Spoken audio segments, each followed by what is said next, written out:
How to calculate Thevenin equivalent.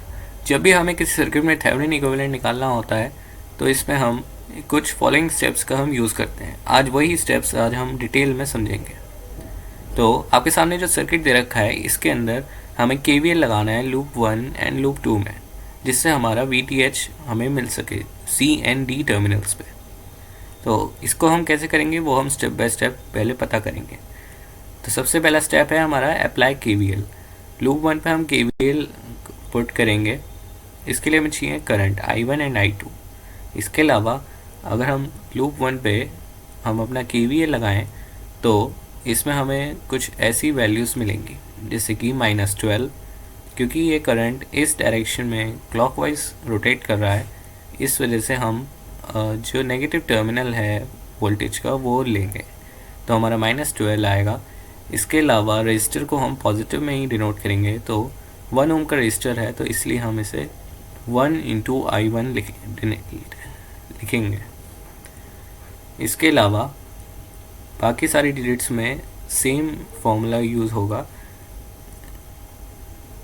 And क्योंकि 6 ohm resistance इधर दोनों सर्किट के अंदर आ रहा है तो इस वजह से हम इसमें I1 माइनस I2 करेंगे, बिकॉज I1 की हम वैल्यू मैक्सिमम लेंगे, बिकॉज ये इक्वेशन हम लूप 1 के लिए सॉल्व कर रहे हैं।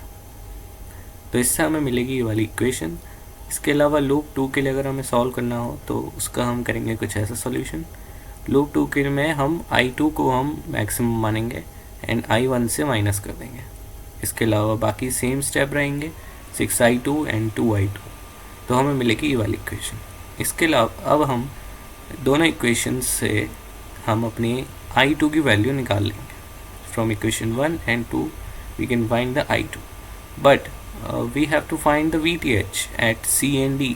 तो हम C एंड D टर्मिनल्स पे VTH निकालने के लिए क्या करेंगे, हम इसमें ओम्स लॉ का यूज़ करेंगे, and V equals to I into R होता है।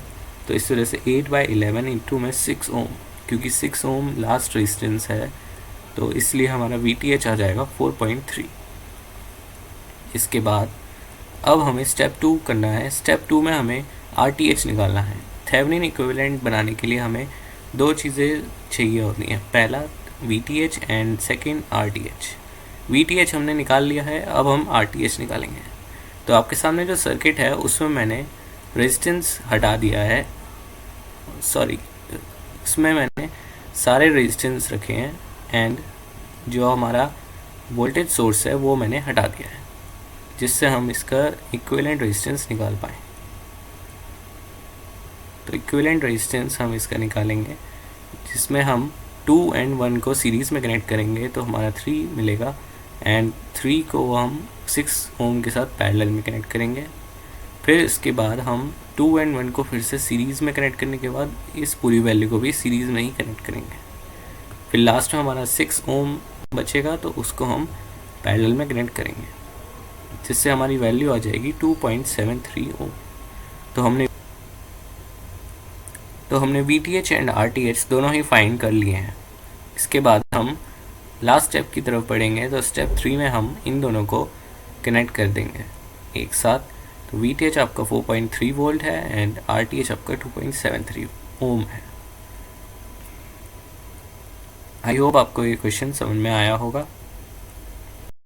Thanks guys for watching. If you want to see more such videos, you can subscribe to my channel, and if you like this video then hit the like button. Let's meet in the next video.